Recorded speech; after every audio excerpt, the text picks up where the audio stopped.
నా ఆజ్ఞలను గైకొనిన ఎడల నీవు బ్రతుకుదువు. సామెతలు 4:4. భూమి మీద ఉన్న తన బిడ్డల కొరకు దేవుడు మోషే ద్వారా 10 ఆజ్ఞలను అనుగ్రహించాడు. నేను తప్ప వేరొక దేవుడు ఉండకూడదు. దేని రూపమునైనను విగ్రహమునైనను నీవు చేసుకొనకూడదు. వాటికి సాగిలపడకూడదు. విశ్రాంతి దినమును పరిశుద్ధముగా ఆచరించుటకు జ్ఞాపకముంచుకొనుము. నీ తండ్రిని తల్లిని సన్మానించుము. నరహత్య చేయకూడదు. వ్యభిచరింపకూడదు. దొంగిలకూడదు. నీ పొరుగువాని మీద అబద్ధ సాక్ష్యం పలకకూడదు. నీ పొరుగువాని దేది ఆశించకూడదు అను ఆజ్ఞలను అనుగ్రహించాడు.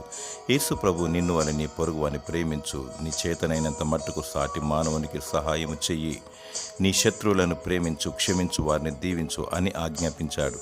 నన్ను ప్రేమించి నా ఆజ్ఞలను గైకొని వారిని 1000 తరముల వరకు కరుణించువాడనై ఉన్నానని దేవుడు అంటున్నాడు.